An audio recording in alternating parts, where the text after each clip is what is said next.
check out this awesome animated hero from Area17. This hero section got them to win an honorable mention from Awwwards for Site of the Year. It's their 2022 year in review, and it's really special because you can see that 2023 is revealed when the circles kind of reach their maximum capacity. So what's going on here is that we actually have a front layer that's a clipping mask that has 2023 and these circles and that blue color, and then everything else behind the 2022 gets revealed when that goes away or gets hidden when that comes in. Let's take a look at how to build this in Webflow. We're going to use Paper.js and GSAP to build this. Hey there, Web Bay.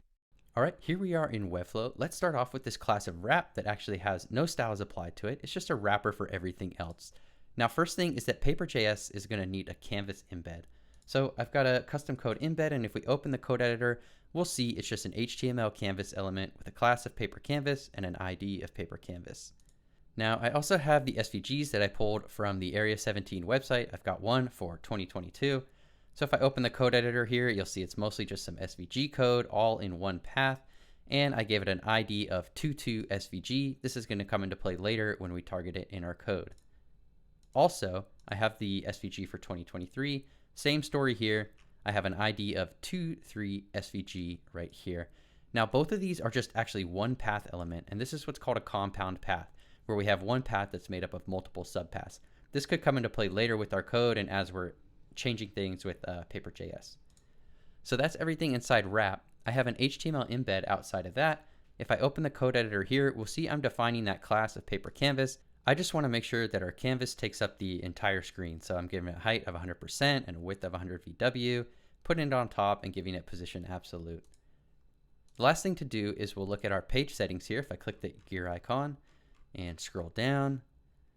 So SVG for paper, this is a combo class that I have on both of those SVGs. I'm just setting the opacity to 0. We don't want the actual SVGs to show up when we load the page, but we do want them to be there so that we can grab them with our code. Also, in the before closing body tag, I'm just loading up some code that I have running on my local machine. You'll see localhost. This just means my computer on port 3000. I'm using an npm package called serve to host this code, and it's just grabbing it directly from my machine there. So I'll go ahead and save that and publish. And now if I open this, we actually see nothing, and this is fine. Let's get into the code to actually start putting some things on screen. Okay, so here I am in VS Code. I have run npm install paper as well as GSAP, and that's right here. I'm just importing both of those libraries so that I can access them within my code. Right here, I'm destructuring path, point, group, and color off of the paper core object so that I can access these throughout my code. We could access them by saying papercore.path or paperdoor.point, but this just makes less typing involved. Next, I have a function called init, stands for initialize. It's just an empty function right now, but this function is going to get called when the DOM content loaded event triggers, which means that Webflow has loaded up all our content. And you can see there I'm passing init. All right, let's start coding. The first thing I'm going to want to do is select the elements that we need from the HTML, namely the canvas and the SVGs. So I'm going to use the document.querySelector function to grab those. I'm just specifying a type here, HTML canvas element. If you're in JavaScript, you can just omit this whole piece right here. And then we're grabbing that ID of paper canvas. Next, we're getting the element for 22, that SVG, so passing in the ID of 22SVG to our query selector. And lastly, we're going to get 23SVG. Next, we just want to make sure that if these aren't found, then we exit our code because our code's not going to be able to do anything if these don't exist. So we say if not canvas or not 22L or not 23L. Then next, we'll initialize canvas and important values. So I'm going to call papercore.setup and pass the canvas element into that. Then we'll define a width, or just call it W, canvas.clientWidth, and our height, which is H, as canvas.clientHeight. I'm also going to specify number of columns. When I say numcols, I basically mean the number of circles that are in one row. I think I counted 14 on the Area17 website. I'll go ahead and use 20 for now, but you could change this to whatever you want it to be. All right, let's get that white 2022 SVG. I'm going to use papercore.project.import.svg. That's a function that will pass our element here, and we're going to store it in this variable called 22group. Now let's give that 22group a fill color, and we'll just call the color constructor with that, passing values of 1, which corresponds to a color of white. If I save, now we can see that we have our white SVG on the screen. It's not taking up the whole viewport, but we'll fix that in just a minute. Let's get 2023 on the screen. Now we're going to import the black 2023 SVG. We're just going to do the same thing that we did before, except this time with our color constructor, we're going to pass the 3 values of 0, which corresponds to a color of black. If I save, now we see we've got our black SVG layering right on top of 2022. The next thing we're going to want to do is get our blue rectangle going. We can call the rectangle constructor by saying new path.rectangle and giving it this empty options object. The options we're going to pass are point, which is we're going to use the point constructor with an x and y value of 0. Then we're going to say the size is the width of our viewport and our height. Remember, we got these up here earlier. And we're going to set the fill color to that nice blue color that you see on Area17 website. This time we're calling the color constructor and passing it a string with a hex value in there. So you can do either one of these two ways. Now let's save, and back in our project, if I refresh, we get a big old blue rectangle covering everything. So now let's start grouping these together and creating our clipping mask. We can go ahead and size the SVGs to the viewport first. So I'll call 22group.fitBounds and then pass this value of papercore.view.bounds. And do the same thing for 23 group. And then next we'll group the blue rectangle with the 2023 SVG together. To do that, we can specify a variable called frontGroup, and we'll call our group constructor. And this we're going to pass an array, and our array gets the first value of the rectangle that we stored up here. And we're going to spread all of the children of 23 group in there. Now, there's really only one path that matters, and it's that one path that I was showing you earlier in the SVG code in Webflow. But just so we don't miss anything, we can call .children and pass them all because it won't hurt either way. If I save and refresh, now we can see our group is on top that has the blue rectangle and the 2023 SVG in it. Back in our code, let's start working on creating those circles now. I'm going to create a variable called circle paths, and we're going to use this to create the clipping mask as well as the animation. So I'm going to define a function called create circles, and that's going to need to get the width and height of our viewport as well as the number of columns that we want. Down here outside of our init function, I'll define that function and give it takes the arguments of width, height, and num calls. First thing I'll do is I'll define a variable called circles and just set this equal to an empty array. I'm using TypeScript here to specify that it's an array of paths. Now let's go ahead and determine the size of each circle.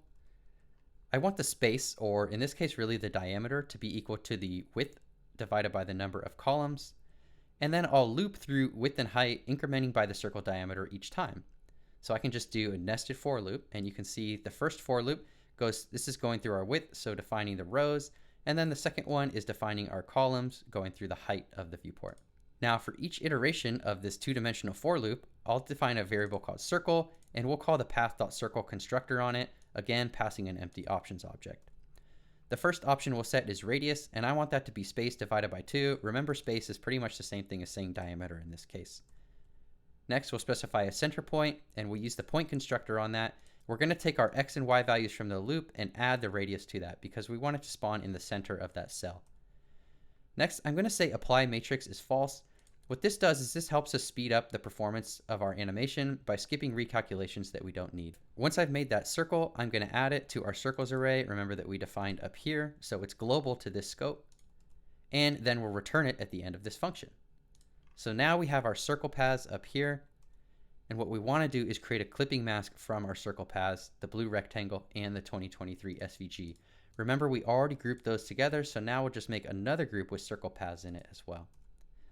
So I'll declare a variable called circle group, and that's going to be equal to a new group. And I'm using the spread operator to copy all the circle paths into a new array that's now in circle group. And then I'll create a group called clip group, and we'll call the group constructor on that with another array, and this one just gets front group and circle group in there. Finally, I'm going to set the clipped property on clip group to true. I can go ahead and save and refresh, and we can see we're getting that really cool clipping effect if we look at where the 2 and the 3 are here, that as the circle interlaps with the 3, we're changing it color to black, but we can still see the white 2 just behind it. And as these circles start to fill up the whole space, which we're going to do next, you'll only see 2023. GSAP is a really versatile animation library, which is why I'm going to use it here to create the tweens for our circles. So I'm going to use a from-to animation, and this takes essentially 3 arguments. The first will be the things that we actually want to animate, and for all that, we can pass just the array of circle paths. The second will be our options object, where we'll specify the properties that we want to animate from. And the third will be another options object, where we specify the properties that we want to animate to. Now, all we want to do is animate from a very small scale. I'm passing 0.001 here. Don't use 0. If you do use 0, then your circle will lose its identity and go to the top left of your screen. So just a note here, don't use 0. Now we want to animate 2, a scaling value of 2, over a duration of 2 seconds. We want this thing to yo-yo, which means it'll animate 2, that scaling of 2, and then back to 0.001. And we want to repeat this forever. If I go ahead and save and bring up our animation and refresh,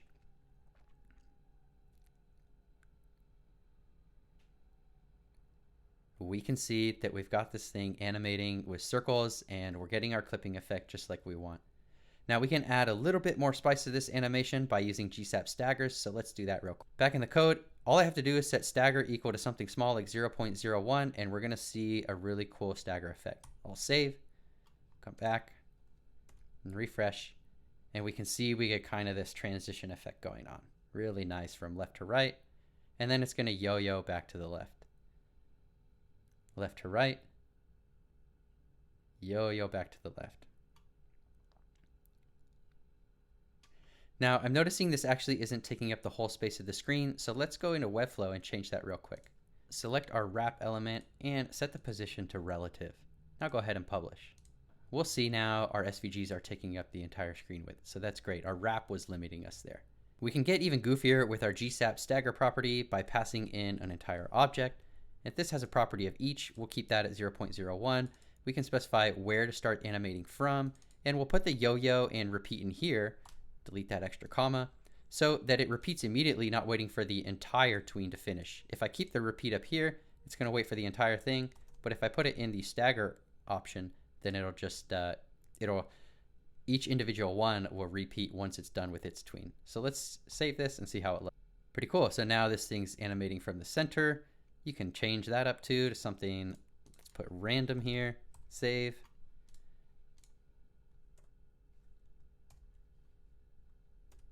Now we get this random bubble effect, and it's going to yo-yo back. And let's do one more. I think I can put end here. Repeat. And now it's starting from the other side and coming back. Hey, hope you liked that video. I love rebuilding these award-winning animations. Check out Area17. They have a really cool mission and some really fantastic designs. If you liked the video, don't forget to like and subscribe, and I will see you in the next one. All right, bye. Yeah.